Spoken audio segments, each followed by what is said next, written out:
জগন্নাথ বলরাম সুভদ্রা করছি তাদের স্মরণ, রথযাত্রার পূর্ণ লগ্নে সপেছি প্রভুর চরণ। মন্দিরের ভেতরে তিন ভাই বোনকে দেখে জুড়ালো সবার প্রাণ। চলো সবাই মিলে আজকে বাঁধি জগন্নাথের গান। কলকাতার বুকে এক টুকরো পুরীধাম, যেখানে জগন্নাথ বলরাম সুভদ্রার চোখের দিকে তাকিয়ে সব ক্লান্তি দূর হয়ে যায়। যেখানে পুরীর পাশাপাশি উজ্জয়িনের মহাকালেশ্বর মন্দির রয়েছে। নমস্কার, আমি অরিত্র। এই মন্দিরের ব্যাপারে সম্পূর্ণ তথ্য বলবো। কিভাবে আসবেন, এখানে ভোগ খাওয়ার জন্য কিভাবে বুক করবেন, মন্দিরের ভেতরে কি কি দেখার আছে, পুজো কিভাবে দেবেন, আরো অনেক তথ্য বলবো। পাশাপাশি আর কি কি মন্দির রয়েছে। ভিডিওটা দেখতে থাকুন, আর ভালো লাগলে ভিডিওটায় প্লিজ লাইক করে দেবেন। যদি ইতিহাসের দিকে তাকাই তাহলে জানা যায় 1967 সালে ভিত্তিপ্রস্তর স্থাপিত হয়। খিদিরপুর বন্দর এলাকার উড়িয়া ভক্তরা মিলে জগন্নাথ দেবের পুজো করেছিল। তারপর 1969 সালের 23শে জানুয়ারি এখানকার স্থানীয় মানুষেরা এবং ভক্তরা মিলে খিদিরপুর ডক অঞ্চলে একটি ছোট্ট মন্দির নির্মাণ করেছিল। সেই ছোট্ট মন্দিরকে কেন্দ্র করে কলকাতায় জগন্নাথের সংস্কৃতি বা কালচার গড়ে ওঠে। পরবর্তীকালে বড় মন্দির গড়ে ওঠার পরিকল্পনা হয় এবং 2002 সালে এই মন্দির সম্পূর্ণরূপে প্রতিষ্ঠিত হয়। ঠিক তার পরের বছর 2003 সালে পুরী ধাম থেকে কিছু পণ্ডিত এবং পুরোহিতদের এনে নিমকাঠের বিগ্রহ এই মন্দিরে প্রাণ প্রতিষ্ঠা করা হয়। খিদিরপুরের ডক ইস্টার্ন বাউন্ডারি রোডের ওপর শ্রী জগন্নাথ মন্দির।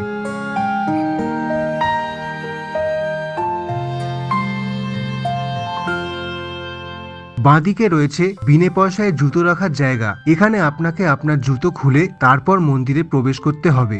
আর ডান দিকে আছে মা বাটা মঙ্গলা মন্দির। উড়িয়া সংস্কৃতি অনুযায়ী মা বাটা মঙ্গলা হলেন দেবী দুর্গার আরেক রূপ। উড়িয়া ভাষায় বাটা শব্দের অর্থ হল রাস্তা বা পথ। পৌরাণিক কাহিনীতে বলা আছে, ব্রহ্মা যখন চারিদিকের মহাশূন্য দেখে ঘাবড়ে গেছিল, তখন মা বাটা মঙ্গলা পথ দেখিয়ে তাকে প্রভু জগন্নাথের কাছে নিয়ে যায়।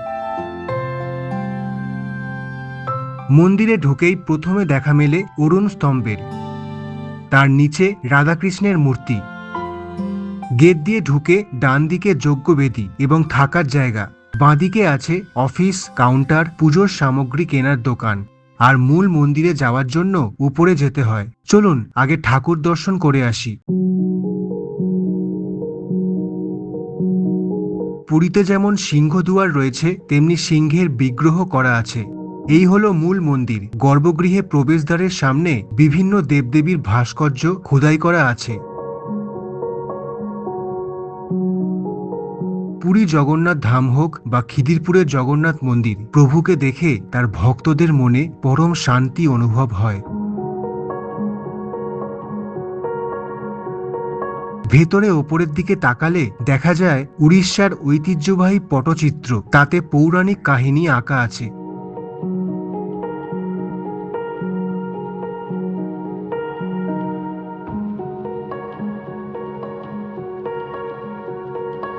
কলিঙ্গ স্থাপত্যের জগন্নাথ মন্দির। আপনি যদি পুরী যাবার সময় না পান তাহলে এখানেই চলে আসুন।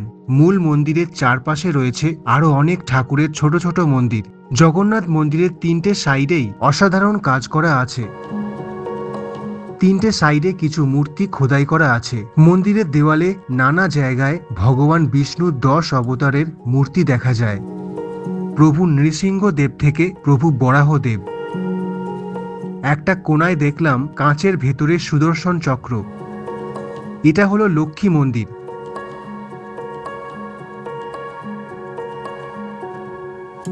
সংসারে সুখ শান্তি আর্থিক উন্নতির প্রতীক। তার ডান দিকে ভাগবত মন্দির, পবিত্র জ্ঞান এবং ঐশ্বরিক শক্তি। গর্ভগৃহে রয়েছে জগন্নাথ বলরাম সুভদ্রা। মূল মন্দিরের পেছন দিকে চলে এলাম। এক কোণায় রয়েছে সাবিত্রী মন্দির। হলুদ শাড়ি পরে যমরাজের কাছে তার স্বামী সত্যবানের প্রাণ ভিক্ষা চাইছে। গণেশ মন্দির।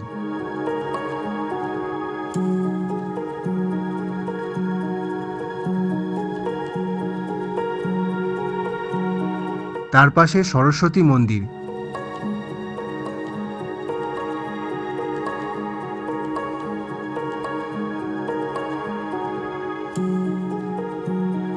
এটা হচ্ছে বিমলা মন্দির, যিনি হলেন স্বয়ং মা দুর্গা, শক্তির প্রতীক, জগন্নাথ ধামের প্রধান রক্ষাকর্ত্রী।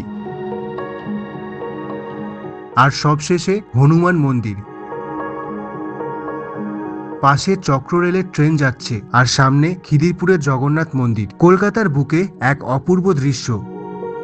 যদি এখানে এসে পুজো দেন তাহলে নিচে গেট দিয়ে ঢুকে বাঁদিকে রয়েছে ডালা কেনার দোকান। পুজোর সামগ্রী এখান থেকে কিনতে পারেন। 51 টাকা, 101 টাকা, আপনার যেরকম ইচ্ছে। ফুল, মিষ্টি, ধূপকাঠি নিয়ে ওপরে যাবেন, তবে প্রদীপটা নিচে জ্বালিয়ে রেখে যাবেন। তারপর ওপরে গিয়ে পুজো দেবেন। পুরোহিত ঠাকুর খুব সুন্দরভাবে আপনার ডালাটা প্রভু জগন্নাথের চরণে পুজো দিয়ে দেবে। তারপর মন্দিরের চারপাশে পরিক্রমা করে নেবেন।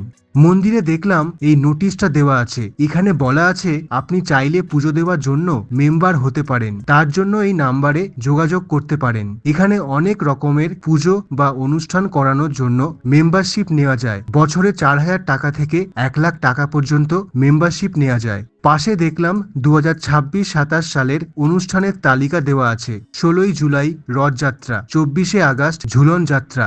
জগন্নাথ মন্দিরে যদি ভোগ খেতে চান, এখানে এসে এয়ার কন্ডিশনে বসে ভোগ খেতে চাইলে বর্তমানে 2026 সালে কুপনের দাম 160 টাকা একজনের জন্য, তবে পার্সেল নিতে চাইলে 200 টাকা দাম। ভোগের কুপন নিতে হলে সব থেকে ভালো উপায় আগে থেকে ফোন করে বুক করে নেবেন, কজন আসবেন সেটা বলে এই নাম্বারে যোগাযোগ করতে পারেন। পরের দিন সকাল 11টায় এসে মন্দিরের মহাপ্রসাদ কাউন্টার থেকে কুপন সংগ্রহ করে ভোগ গ্রহণ করতে পারেন। ভোগ খাওয়া শুরু হয় দুপুর 1টা থেকে 1:30, আবার রাত 8:30 থেকে 9টা। মন্দিরে ঠাকুর দর্শনের সময়সূচি হলো সকাল 6টা থেকে দুপুর 1টা, আবার বিকেল 4টে থেকে রাত 9টা। মাঝে দুপুর 1টা থেকে বিকেল 4টে পর্যন্ত বন্ধ থাকে। মন্দিরের ভেতরেই ডান দিকে আছে অতিথি ভবন। যদি আপনি দূর থেকে আসেন এবং আপনার সাথে অনেক বড় গ্রুপ থাকে, তখন তাদের জন্য থাকার ব্যবস্থা আছে। সকাল 9টা থেকে বিকেল 3টে, আর নয়তো বিকেল 4টে থেকে রাত 10টা। ভাড়া 5000 টাকা থেকে শুরু। এদের ওয়েবসাইটে দেওয়া আছে। বিভিন্ন রুম ফেসিলিটি রয়েছে।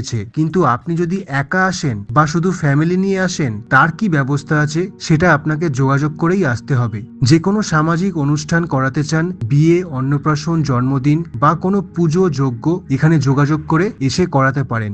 এই ছিল জগন্নাথ মন্দিরের বিস্তারিত তথ্য। তবে দাঁড়ান, শুধু জগন্নাথ মন্দির ঘুরেই চলে যাবেন নাকি? এই রাস্তার ওপরেই রয়েছে পরপর প্রচুর মন্দির। চলুন দেখে নিই মন্দিরগুলো কি কি রয়েছে।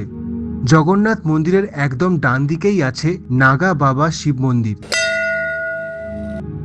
গর্ভগৃহে দেখতে পেলাম শিবলিঙ্গ।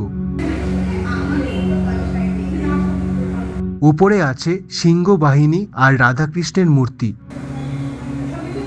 এই হচ্ছে নাগা বাবার ছবি, যার নামে এই শিব মন্দির। তিনি ছিলেন একজন সিদ্ধি পুরুষ বা সন্ন্যাসী। উত্তর ভারত বা উড়িষ্যা থেকে এসে এই অঞ্চলে আস্তানা গেড়েছিলেন। তার পাশে আছে শ্রী রামচন্দ্রের কাপড়ে আঁকা ছবি।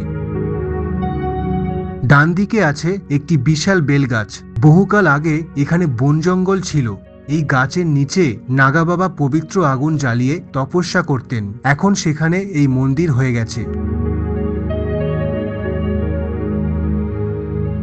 গাছটা মন্দিরের বাইরে থেকে দেখা যায়। শোনা যায় নাগা বাবার ভক্তি ও সাধনার জন্য মহাদেব এসে এখানে অবস্থান করেন। তার আশীর্বাদে অনেক মানুষের রোগ ব্যাধি সেরে যেত। খিদিরপুরে যেমন উড়িষ্যার পুরী ধামের আদলে জগন্নাথ মন্দির রয়েছে, তেমনি একই রাস্তায় রয়েছে মধ্যপ্রদেশের বিখ্যাত উজ্জয়িনের শ্রী মহাকালেশ্বর জ্যোতির্লিঙ্গের আদলে মন্দির। উজ্জয়িন মন্দিরের শিবলিঙ্গের মতনই এই শিবলিঙ্গের রূপ। সারা মন্দির জুড়ে প্রচুর দেবদেবীর মূর্তি।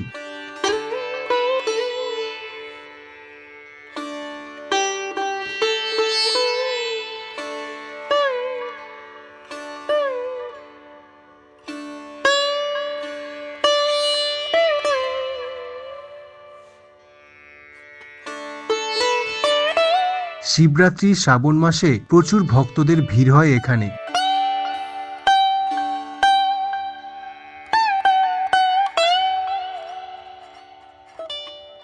ঢোকার মুখে বাঁদিকে আছে গণেশ মন্দির।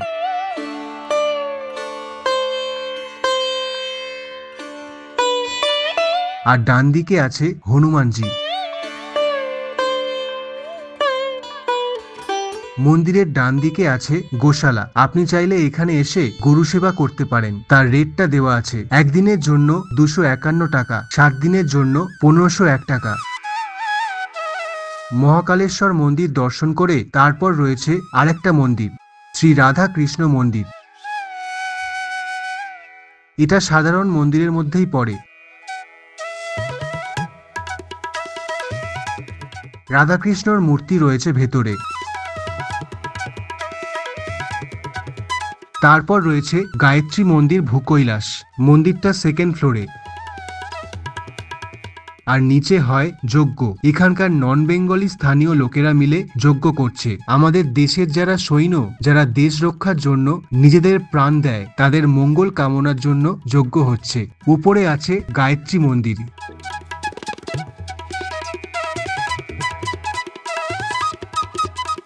কলকাতার বুকে এই খিদিরপুরের পূর্ণ ভূমিতে আমি ভ্রমণ করে অনেক শান্তি পেলাম। জগন্নাথ দেবের আশীর্বাদ, মহাদেবের কৃপা আর গায়ত্রী দেবীর চরণে প্রণাম জানিয়ে আমার এই খিদিরপুরের ছোট্ট ভ্রমণ শেষ হলো। খিদিরপুরে আরো অনেক কিছু আছে, ভবিষ্যতে দেখতে চাইলে আমার এই চ্যানেলটা সাবস্ক্রাইব করে রাখুন। এখানে আসবার সব থেকে ভালো উপায় চক্র রেলপথ। খিদিরপুর স্টেশনে নেমেই একদম সংলগ্নে জগন্নাথ মন্দির। এছাড়া আপনার নিজের গাড়ি বাইক নিয়ে আসলে রাস্তার ওপরেই পার্কিং করার জায়গা আছে। যদি বাসে আসেন, কাছাকাছি বাস স্টপ হচ্ছে বাবুবাজার বা খিদিরপুর ট্রাম ডিপো। 227 নম্বর বাসটা লেক টাউন শ্যামবাজার থেকে পাবেন। যাদবপুরের দিক থেকে আসলে 1A বাসটা আসে বাবুবাজার। হাওড়া স্টেশন থেকে আসলে 12C বাসটা পাবেন। বেহালার দিক থেকে আসলে L22 স্টেট বাস পাবেন। এছাড়া আরো অনেক বাস খিদিরপুর আসছে। ভিডিওটা দেখার জন্য আপনাকে অনেক ধন্যবাদ। উপকারী মনে হলে লাইক করে আমায় উৎসাহ দেবেন। আপনি ভালো থাকুন, সুস্থ থাকুন। জয় জগন্নাথ।